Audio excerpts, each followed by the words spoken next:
네, 안녕하십니까. 잠시 소개받은 인터그래비티 대표 이기주입니다. 반갑습니다. 네, 저는 오늘 우주 경제를 바라보는 세 가지 관점, 모든 비즈니스가 우주 비즈니스이다. 그리고 발사 일정과 비용이 투명해지면서 우리에게 기회가 생겼으며 스타쉽이 미래에 가져올 기회들, 이런 것들을 중심으로 말씀드리고자 합니다. 그래서 저희는 특히 이제 스타쉽이라는 초대형 발사체가 앞으로 가져올 그런 많은 기회들, 극적인 단가 절감과 대형화, 그리고 고빈도 우주 수송의 시대, 우주를 실질적인 산업 공간으로 활용할 수 있는 그런 방안에 대해서 준비 중에 있습니다. 그래서 오늘 말씀드릴 세 가지는 모든 비즈니스가 스페이스 비즈니스입니다. 이거 하나 하고, 그동안 10년 동안 재사용 발사체가 나오면서 사람들이 비용과 일정을 기준으로 사업 모델을 만들 수 있게 되는 세상이 되었습니다. 이건 이미 그렇게 되었습니다. 스타쉽이 build business model on Starship. 스타쉽을 나오게 되면 또 새로운 비즈니스 모델을 만들 준비를 지금 해야 될 단계입니다. 이렇게 말씀드리고 싶습니다. 네. 그래서 이제 먼저 우주 경제가 뭐냐? 이렇게 또 우주 경제는 단순히 로켓과 위성 산업을 말씀드릴 수는 없습니다. 그렇지만 저궤도에서 달 그리고 심우주까지 그 안에서 발생하는 모든 생산 서비스 활동 전반을 아우르는 경제 활동이다, 이렇게 말씀을 드릴 수 있고요. 이제 실질적인 산업 활동의 공간이 되고 있다, 이렇게 인식해 주시는 그 인식의 전환이 필요하다. 그리고 우주만이 아니라 다른 산업과의 융합을 통해서 상상 이상의 영향을 미치고 있다까지 해볼 수 있겠습니다. 현재 이제 우주 경제의 규모는 약 800조 원 수준입니다. 상당히 많은 규모인데, 이 규모는 단순한 이제 우주 탐사나 위성 서비스에 국한되지 않고 위성과 연계된 데이터 서비스, 지상 인프라, 우주 제조 등으로 확장되고 있습니다. 스타트업의 참여가 이제 굉장히 활발해지고 있으면서 새로운 수익 모델과 민간 중심의 생태계가 만들어지고 있습니다. 이는 지속적인 성장의 기반이 되고 있다, 이렇게 말씀드릴 수 있겠습니다. 그럼 이 시장은 어디까지 성장할 수 있을지가 궁금하고요. 사실 산업이 없다 보면 어디까지 성장할 수 있는지는 사실 포지티브한 그래프밖에 안 나옵니다. 그래서 예측에 따르면 2030년에는 우주 경제가 $1 trillion 달할 것이다, 이런 예측이 있습니다. 이건 이제 뭐 현재 기준으로 자동차 산업보다 큰 규모다, 이렇게 저는 말씀을 드릴 수 있겠고요. 뭐 단순히 이제 농업 분야만 봐도 예전처럼 위성 데이터를 이용해서 기후 상태나 토양의 정보, 이런 것들을 실시간으로 파악할 수 있는 그런 세상이 되었고, 정밀하게 이제 물이라든지 비료를 관리할 수 있습니다. 또 실제로 수확량을 예측하거나 재해 대비하는 것도 가능하고, 소농장 입장에서는 PNT, 포지션 기반으로 지속 가능한 농사를 지을 수 있는 그런 시스템까지도 지원할 수 있는 역할을 하고 있습니다.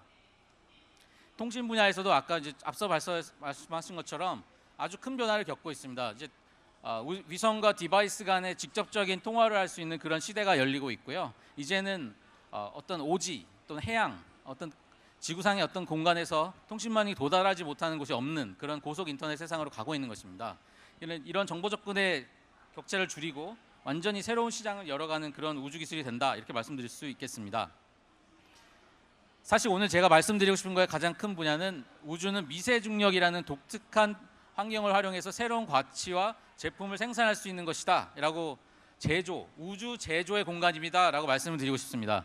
예를 들어 왼쪽과 오른쪽이 극명하게 구분이 되는데요, 왼쪽은 지상에서 만든 의약품이고, 오른쪽은 동일한 원료를 우주의 무중력 상태를 이용해서 만든 결과물입니다. 이제는 우주에 무엇을 쏘아 올릴 것인가, 이것을 고민하는 시대에서 우주 공간에서 무엇을 만들고 가지고 내려올 것인가, 이 부분을 고민해야 되는 세상이 되었다라고 말씀드릴 수 있겠습니다. 두 번째 토픽입니다. 25년 스페이스X는 펠콘 9을 27번 재사용할 수 있게 되었습니다. 실제로 그들이 목표했던 건 10번이었는데 하다 보니까 15번도 되고 20번도 되더니 이제는 27번을 재사용하는 데 성공한 것입니다. 한 번 쏘고 버리는 것이 아니라 재사용을 함으로써 많은 사람을 고용하지 않더라도 발사 규모를 맞출 수 있는, 발사 빈도를 맞출 수 있는 세상이 된 것입니다. 그리고 투명한 효율적인 접근 수단을 제공함으로써 우리가 사업 모델을 만들어낼 수 있는 세상이 되었다. 결국 그 답이 재사용 기술에 있었다고 말씀드릴 수 있겠습니다. 재사용 발사체는 단순히 기술의 진보만을 의미하는 게 아니라 실제로 수익을 창출하는 서비스입니다. 그래서 스페이스X는 발사도와 신뢰도를 높여서 그 발사 그 자체를 상품화하는 데 성공했습니다. 그래서 저희도 소형 위성을 중심으로 한 새로운 비즈니스 모델에 급속도로 성공하는 확대되는 그런 세상이 되었습니다. 위성이 소형화되고 고도화되면서 펠콘 9을 타고 우주 비즈니스를 하는 기업들이 저 같은 스타트업들이 많이 생겨났습니다. 라이드 쉐어 개념은 여러 고객이 동시에 저렴한 가격으로 우주에 갈 수 있는 그런 수단이 되는 것입니다. 대부분은 뭐 이미지, 센서, 데이터 통신 등을 하는 정보 데이터 스트리밍을 기반으로 한 비즈니스입니다. 2024년에는 우주에서 의약품을 만들고 실제적으로 물리적인 제품을 만들고 지구로 가져오는 회수 서비스도 등장했습니다. 그래서 우주가 단순히 데이터를 송수신하는 센싱과 리모트 센싱을 하는 곳에서 벗어나서 실질적인 제조와 물류의 그런 생산이 이루어지는 공간으로 확장되고 있다라고 여러분들은 느끼실 수 있을 것입니다. 지구에 머무는 것이 아니고 달을 대상으로 하는 전용 서비스와 라이드쉐어 서비스도 등장했습니다. 다양한 발사 옵션이 등장하면서 더 많은 저와 같은 스타트업이 자신의 사업 모델에 맞는 발사 서비스를 통해 성장의 기회를 모색하고 있는 것입니다. 시장 분석을 해보면 크게 위성을 올리는 시장 업매스, 물자를 회수하는 시장 다운매스, 그리고 달을 향한 수송 시장 이렇게 동시에 성장하고 있다는 것을 보실 수 있습니다. 이러한 스토리는 더 이상 사이언스 픽션이 아닙니다. 각 시장별 대표 기업 세 곳을 한번 가져와 봤습니다. 이들이 모두 민간 투자를 기반으로 해서 빠르게 성장하고 있다는 것을 아셨으면 좋겠습니다. 각 기업들은 실제로 발사 기회를 이용해서 자신들의 기술을 실증하는 데 성공했고 아직 일부는 수익을 내는 데까지는 가지 못했습니다. 그러나 발사 비용이 더 떨어지고 재사용이 보편화되면서 창의적인 사업 모델은 계속해서 등장할 것이고 지속 가능한 사업 모델이 나올 것으로 기대됩니다. 아시는 것처럼 최근 스타쉽이 발사 도중에 폭발하는 사고가 있었습니다. 우리는 여전히 지금이 스타쉽을 이용한 사업 모델을 만들어낼 최적의 타이밍이라고 생각합니다. 스페이스X는 단순히 발사체를 만드는 것이 아니라 인류를 화성에 정착시키겠다는 야심찬 목표를 가지고 나아가고 있습니다. 이를 위해서 압도적인 발사 빈도와 가격 경쟁력을 확보하는 것을 당연히 필수입니다. 네, 세상은 이렇게 가고 있고 저희는 스타트업입니다. 인터그래비티는 이러한 스타쉽 시대를 준비하는 기업입니다. 24년 항공우주연구원을 나온 연구자 3명이 창업을 해서 현재 11명의 연구자가 직원이 있고요.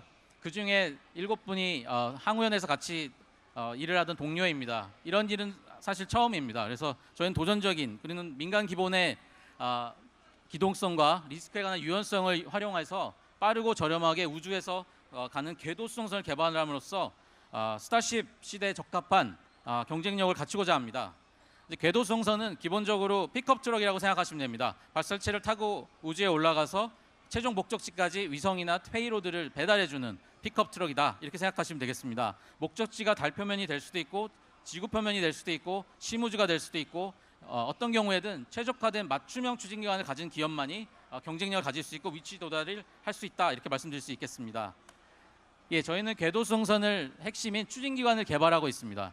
그래서 이를 통해서 맞춤형 수송선을 제작하고 저궤도, 지구궤환, 달 수송까지 사업 영역을 확대해가고자 하는 야심찬 계획을 갖고 있습니다. 앞으로 5년 이내에 새롭게 형성된 우주 제조 시장에서 집중하자고 합니다. 우주는 더 이상 실험의 공간이 아니라 고부가 가치의 산업의 무대가 되고 있습니다.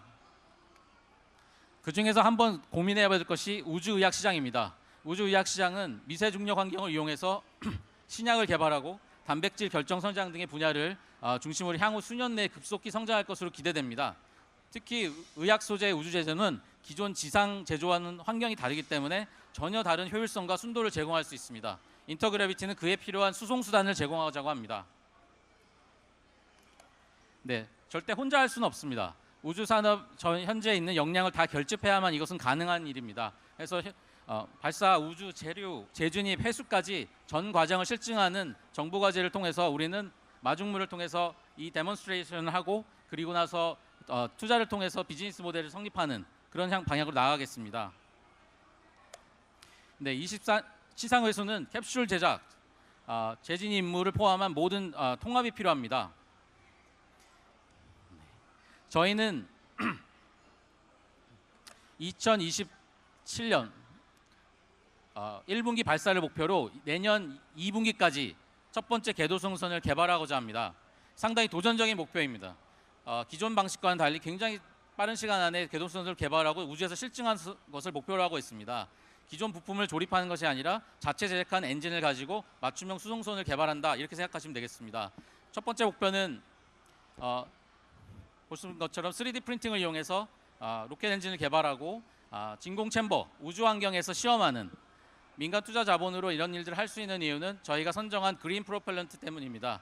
그린 프로펠런트를 선정함으로써 민간에서도 기존에는 인프라성의 성격인 우주 추진 기관을 개발할 수 있다는 것을 보여주고 있습니다.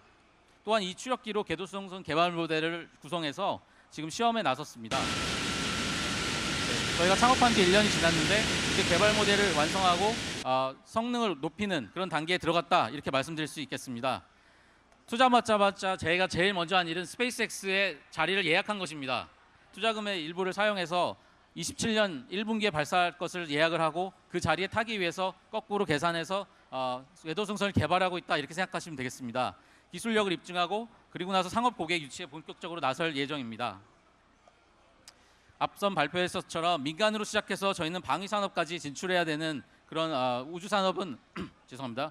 군집 자율 운영 등을 통해서 궤도 내에서 기동하는 그런 기능들을 구현하고 국방 우주로서 또 사업 영역을 넓히고자 합니다. 네, 스타트업이 전체를 다 할 수는 없습니다. 그 개발하는 도중에 굉장히 경쟁력 있는 탱크를 하나 개발했습니다. 그럼 이 탱크를 가지고 어떻게든 팔아서 살아남아야겠다는 생각을 저는 했고, 그거를 호라이즌 유럽이라는 프로그램을 통해서 유럽에 진출하고자 합니다. 이런 부분을 제가 혼자 할 수는 없고 정부의 도움을 받아서 충분히 할 수 있다고 저는 생각하고 있고요.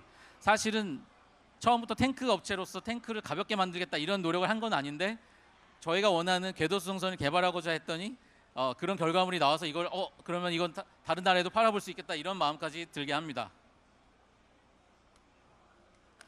네, 저희는 달에 가는 걸 목표로 사실은 사업을 시작했는데 처음부터 투자를 받아서 달에는 못 갑니다.